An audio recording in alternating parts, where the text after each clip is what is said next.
Strandberg, and I'm the head of content for BOVET. And this is Phil. My name's Phil Clayton. Phil Clayton. So we're going to be talking watches, and we're a small enough group that if you guys have any questions as we're talking, please feel free to ask, okay?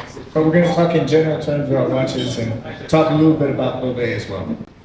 If you would have told me a year and a half ago that I would be sitting up here next to you leading this conversation, I would say you're insane. A year and a half ago, a luxury watch to me was an iPhone watch that I would just use when I was exercising, and really that was it. I didn't understand, I certainly didn't know what the word horology meant.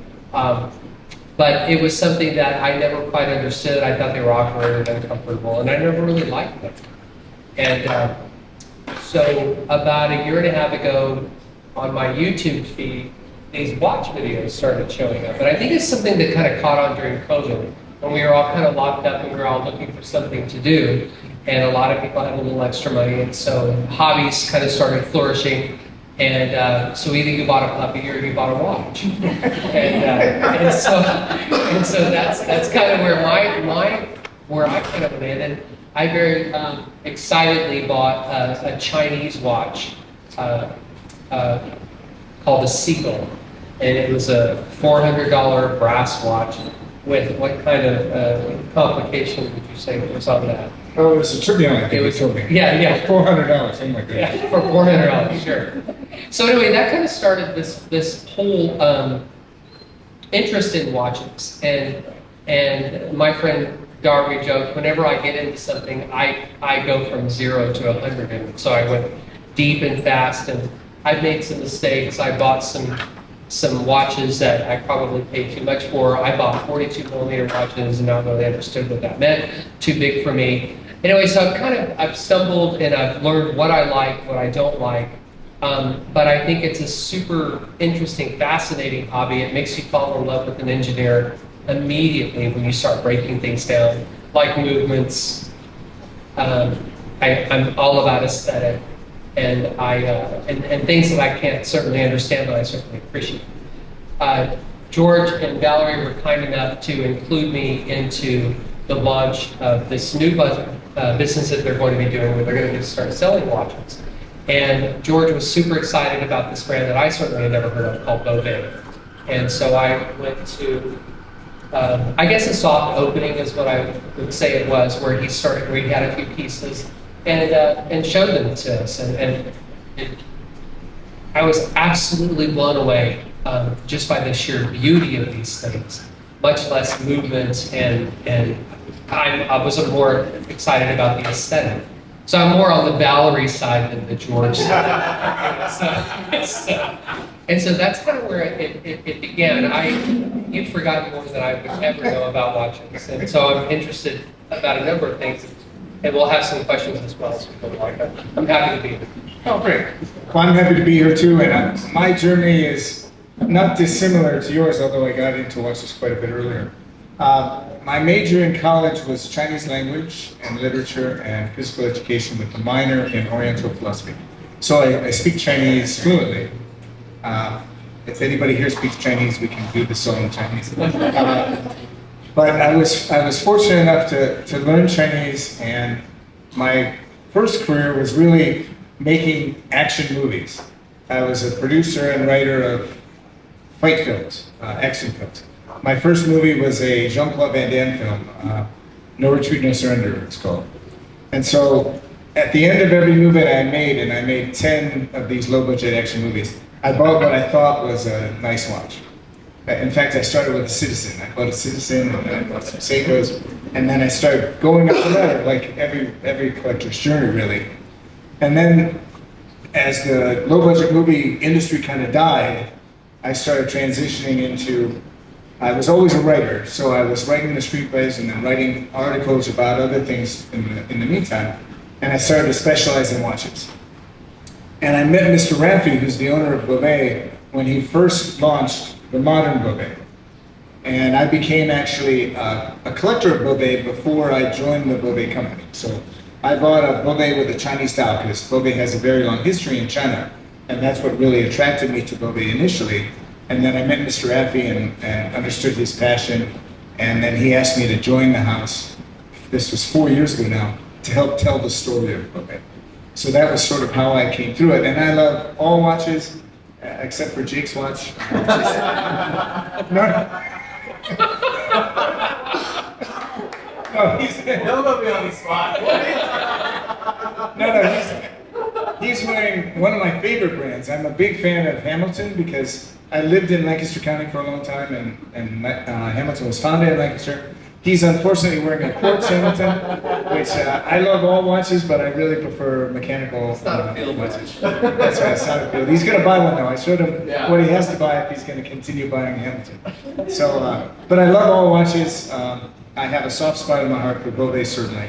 And BOVET, I'm the head of content at BOVET, as well as the head trainer at BOVET. So, like I was working with Jake, and it was a hard work to get Jake up to speed.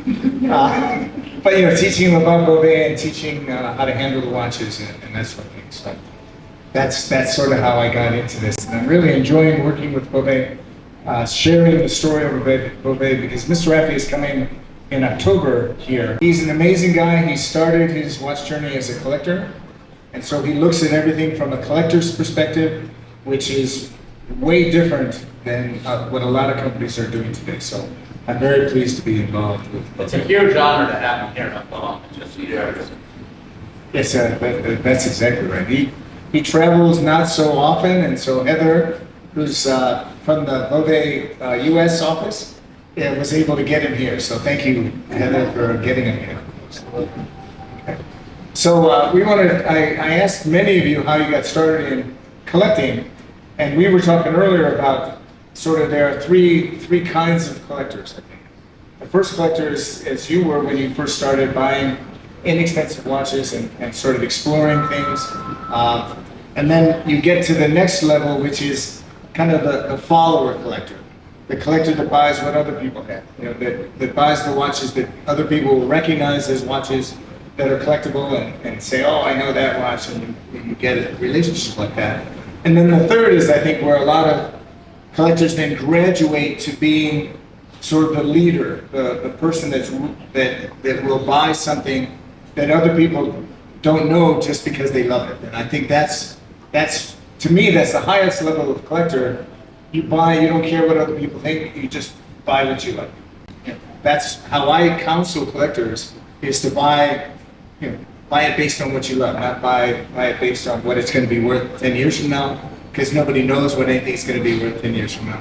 So buy what you love and appreciate. I would agree with that. I think when you start, I'm really new to this hobby, just about 2 years is when I've been doing it, and it just starts out with something as simple as just getting involved and understanding. I didn't even know what automatic movement meant just a couple of years ago, and so I dabbled in quartz and different watches. But I've done. It's funny that you say that because I've done exactly that. The second watch, my high-end, my big boy watch, was a Rolex Hulk, because that's what everybody told me. That's the Grail watch. That's what I needed. I love that watch. I got it. It's a little clunky. It's a little big for me, but I won't sell it.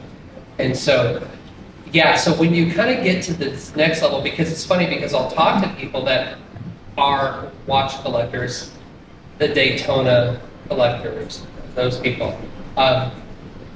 When you start talking about some of them, nobody knows what a BOVET is. And to me, that's kind of when you can kind of, I guess, distinguish the difference between the people, like you said, that are just kind of following what trends are, or they get stuck with the crown or with AP, and move on. And I'm so happy that, and it's weird how things just kind of fell in my pathway, meeting with Valerie and George and learning about BOVET, because it truly is next level stuff. Rolex makes 1 million watches a year.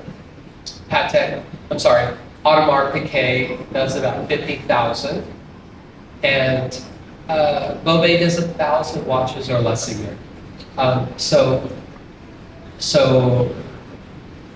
1,000 watches a year. When you think about that, it's quite incredible. So a lot of people aren't going to know this, but once again, if you know, you know. Right. But a lot of these people that are buying this, I wouldn't buy a BOVET because it's certainly not a flex watch, Right. you know? Yeah. Right? And so I think that distinguishes the difference. And I think a lot of people think when they are buying a Swiss timepiece, they're buying something that's made by people by hand in the mountains.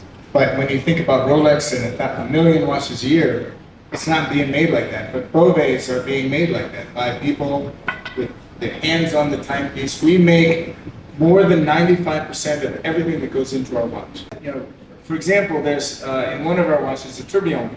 There's a bridge that holds the tourbillon, and it takes one artisan a full day to hand finish that bridge. And that bridge does nothing for the timepiece. Doesn't make it more accurate, doesn't make it a better timepiece. It's just for the beauty of that piece. Now, if you're looking to make huge amounts of money, you don't do that. You have a machine finish that and you move on to the next piece. But Mr. Naifeh is like, we gotta finish that because you take that watch into a watchmaker, they'll see it and they'll go, oh my God, this is amazing hand-finished bridge. You know, we're making the hairspring. We're one of a handful of companies, maybe 7 or 8 in the world that make our own hairsprings. And so that's really important to Mr. Naifeh. And similar to what Dar was saying about his custom bike operation, it's not the best business model to do it like that, but that's the way. But that's the way that Mr. Naifeh does it.